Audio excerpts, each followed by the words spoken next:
Y lo que está garantizado en el emprendimiento es que te vas a frustrar, que las cosas no van a salir como planeaste, que las cosas se van a hacer difíciles y que probablemente ese motivador es el único que te va a decir todas las mañanas hay que pararse, hermano. Uno de inversionista, Sebastián, invierte en las personas.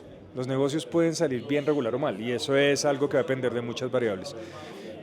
Pero uno le apuesta a la persona cuando uno se da cuenta que no va a tirar la toalla. Uno tiene que rodearse de las mejores personas posibles, ojalá mejores que tú, ¿sí? Porque uno no puede ser bueno en todo. Entonces, aparte de la suerte y del timing, uno tiene que estar preparado.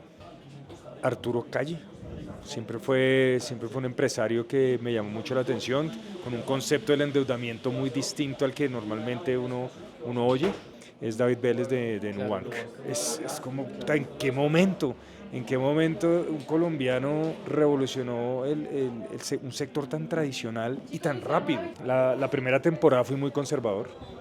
Eh, Cuando se terminó de grabar, empecé como a entender un poquito más la dinámica eh, y me di cuenta que tenía que ser muchísimo más agresivo esta segunda temporada, ir por la mayor cantidad de proyectos. Entonces esta temporada va a estar espectacular, no te la pierdas en serio.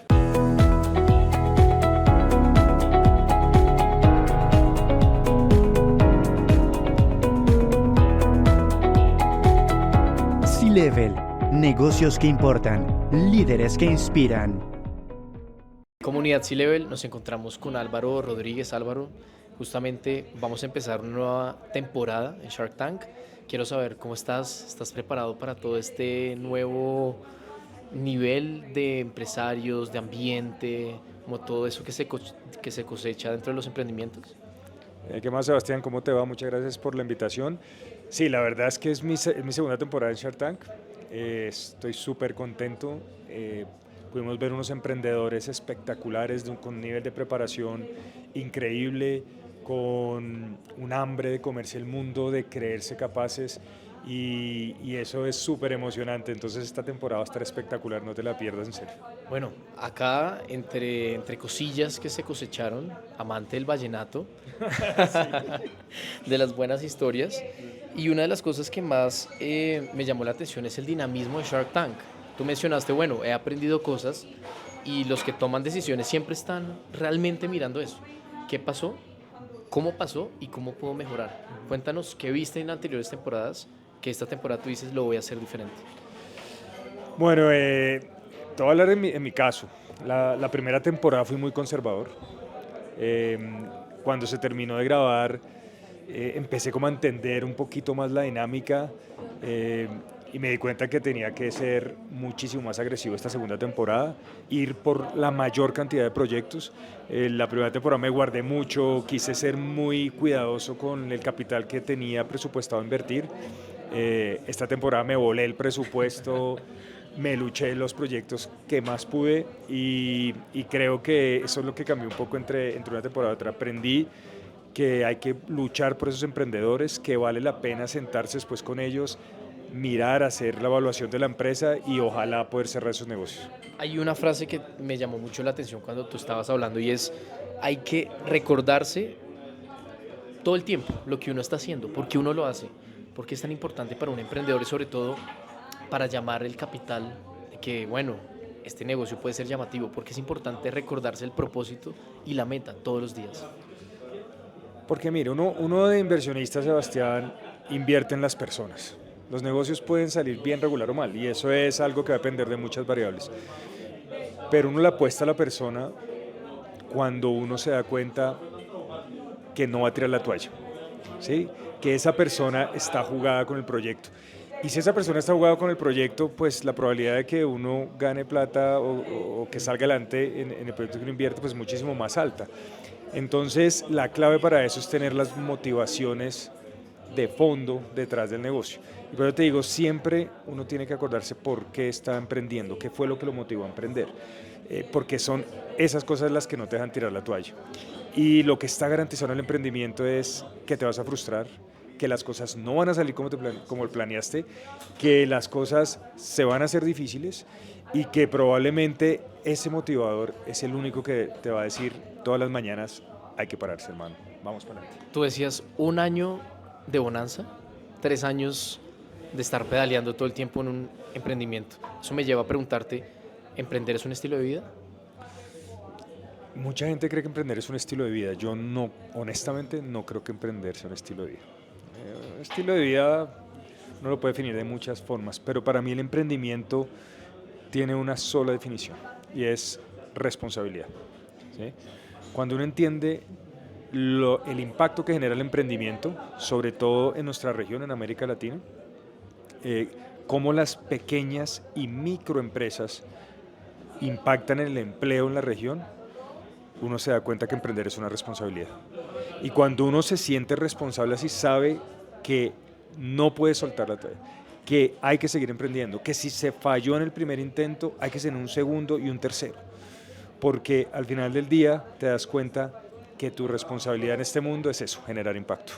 Hace poquito hablamos con la cofundadora de Laika y nos decía Sebas, lo más importante que tuvimos con Manuela fue conformar un equipo al comienzo, o sea, saber hacia dónde vamos y tener ese pequeño grupo que nos llevó paso a paso a cumplir objetivos. ¿Qué tan importante es tener un equipo consolidado que sepa hacia dónde va y justamente con los valores que tiene la empresa? Digamos que todos sabemos, y la respuesta es relativamente obvia, uno tiene que rodearse de las mejores personas posibles, ojalá mejores que tú, ¿sí?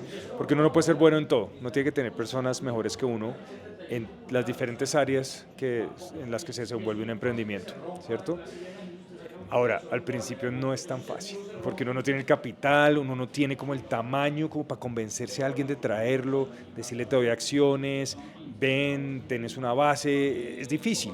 Entonces también es injusto uno decirle a un emprendedor, tienes que rodearte de las mejores personas, porque nadie se quiere rodear de ti, porque pues estás empezando, no sabes tienes nada. que endeudar. Exacto, no tienes plata, usted me va a sacar de mi empresa y ¿qué me va a dar? Entonces, tener eso claro es importante. Eventualmente, construir un equipo fuerte es la prioridad, una de las prioridades que tiene un emprendedor, pero al principio lo que uno tiene que buscar es esas personas con las que te asocias, tienen que perseguir ese mismo objetivo, ¿sí? Tienen que tener ese desafío, compartir ese desafío, porque al final no se van a pagar, o van a intentarse pagar y van a tener que sufrir todos los días, pero si comparten ese sueño, la probabilidad de salir adelante es más alta. Ahora, si a eso le sumas que te rodeas de algunos amigos, de algunos soñadores como tú, que tienen diferentes capacidades, aptitudes y actitudes, va a facilitar muchísimo dividirse esa carga. Y ahí uno empieza a crecer y se empieza a volver bueno en la partecita que uno hace. Ya después con platica empiezan a atraer y a capturar talento que es bastante difícil, te digo, la verdad. Hay una duda que tengo y es, ¿qué tan importante es el factor suerte? Hace poquito estaba leyendo la psicología del dinero y uno de los temas que me pareció más interesante y que nunca lo he abarcado es la suerte. Y hablaba en el caso de Steve Jobs. Suerte, probabilidades, éxito. ¿Qué tan importante es la suerte? Está en el momento correcto, aprovechar las oportunidades que se dan. Sí, es la suerte y sobre todo el momento, el timing que llaman, ese momento es importante. Pero lo que es cierto es que si llega ese momento, si tienes ese golpe de suerte y no estabas listo, pasa. Entonces, aparte de la suerte y del timing, uno tiene que estar preparado, ¿sí? Y normalmente, para ser completamente honesto, la primera vez que uno tiene suerte, la primera vez que está el timing, uno no está listo. Entonces, ese primer choque, claro, y ese primer choque te enseña que la próxima vez que te acompañe esa suerte, la próxima vez que el momento sea el apropiado, tienes que estar listo. ¿Cuáles son esas claves que debe tener un emprendedor para justamente cautivar a un Shark Tank? Eso depende del Shark, ¿no? Te voy a decir lo que yo busco en un emprendedor. Primero, conocimiento absoluto de su negocio desde el punto de vista financiero, ¿sí? No necesariamente significa eso que lo que proyecta, lo que presupuesta vaya a salir, porque la mayoría de las cosas que proyecta probablemente no salen, ¿cierto? Pero sí tiene que tener claro un plan, ¿cierto? Tiene que conocer los fundamentales de su negocio, cómo generar ingresos, cuáles van a ser sus costos, cuáles son los gastos que lo rodean, la rentabilidad que espera y hacia dónde son los mercados que tiene que atacar. Eso a mí me gusta mucho. No me gusta que el emprendedor solo se quede como en el sueño, en la idea, en cómo vender el producto. en la perfección del producto, porque siempre hay alguien que te va a poder competir o sacar un mejor producto.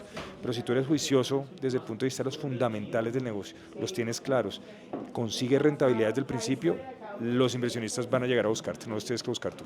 Hace poquito hablamos con el presidente de Claro Colombia, con Rodrigo, y le preguntamos qué tan importante es manejar la presión. Y muchas veces es un tema que se da por entendido en muchos ámbitos, pero qué tan importante es que una persona que venga a los Sharks sepa manejar la presión. Eso es uno de los temas. Yo creo que uno no sabe cómo manejar la presión hasta que la tiene, ¿no? Y creo que rodearse de personas, de familia, de amigos, siempre van a ayudar a uno a manejar esa presión. La presión es importante, no hay nada más que dé más miedo que emprender, porque eso es como las azafatas en los aviones. Cuando el avión está temblando y usted voltea a mirar la azafata y la azafata está tranquila, usted dice, bueno, ya no pasa nada. A mí me pasa eso. Sí, entonces uno mira la azafata y ve, puta, ya está ahí parada tranquila, está sirviendo la comida. Es consejo de CEO, ¿no? Además. Claro, no, es que es así, uno voltea a mirar. Entonces, lo más difícil de la presión es que cuando las cosas no salen bien, todo el mundo te voltea a mirar a ti. ¿Sí? Y eso es la verdadera presión. Que te volteen a mirar y tú les puedas mirar a los ojos y decirles, tranquilos, de esta vamos a salir. ¿Cómo se aprende? Quemándose. La última pregunta. ¿Qué líderes te han inspirado en tu vida o lideresas a lo largo de todo este camino de emprender, de crear negocio, levantar capital y, por supuesto, inspirar a miles de personas a través de la televisión? Mundiales, colombianos. En mi casa, mi papá. No siempre tiene, es que uno tiene diferentes niveles de inspiración, ¿no? Siempre están los que están más cerquita y uno pues va creciendo. A mí, de Colombia, Arturo Calle, siempre fue un empresario que me llamó mucho la atención, con un concepto del endeudamiento muy distinto al que normalmente uno oye. Muy adverso al endeudamiento, no es del todo normal. Es una persona que me inspira mucho. Los primeros que levantaron capital en Colombia de verdad fueron Rappi. O sea, uno puede tener, yo puedo compartir o no con Simón. Sí, puedo compartir con Simón o no las formas, no soy mucho de quemar capital, de crecer sin tener una rentabilidad clara en determinado tiempo, pero lo que sí es cierto es que ellos fueron los primeros que se la jugaron a levantar capital de verdad en el país, y eso le abrió las puertas a muchos otros para que entendieran que levantar capital era posible en Colombia. Entonces eso, independiente del negocio, independiente si le va bien, regular o mal, creo que es muy valioso. Entonces también a ellos los admiro. Bueno, a mí me gustan los ejemplos colombianos. Y el último que la verdad, me ha emocionado mucho, además, porque tiene mi edad, y eso es frustrante. ¿Cuántos años? 42. Es frustrante, por un lado, y súper emocionante por el otro, porque uno dice, fue pucha, si él pudo, yo, ¿por qué no? Es David Vélez de Nubank. Es como, ¿en qué momento? ¿En qué momento un colombiano revolucionó un sector tan tradicional y tan rápido?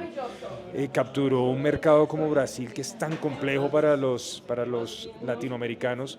El que entra a Brasil es como otro mundo, y él empezó allá. Entonces es otro que me ha inspirado recientemente.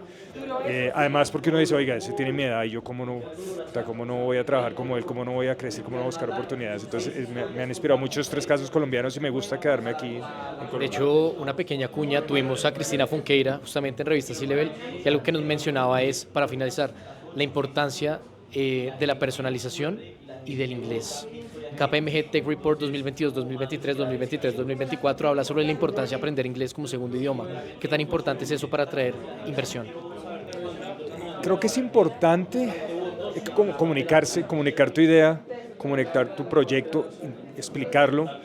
Cuando no hablas el idioma de la otra persona es muy difícil, ¿no? Entonces, todo lo que facilite exponer tu idea, comunicar lo que quieres alcanzar, lo que quieres lograr, cuál es tu sueño, siempre va a ser bueno, ¿sí? Y comunicárselo al mayor número de personas. Entonces, antes nos bastaba con comunicárselo a nuestro mercado, a nuestra región.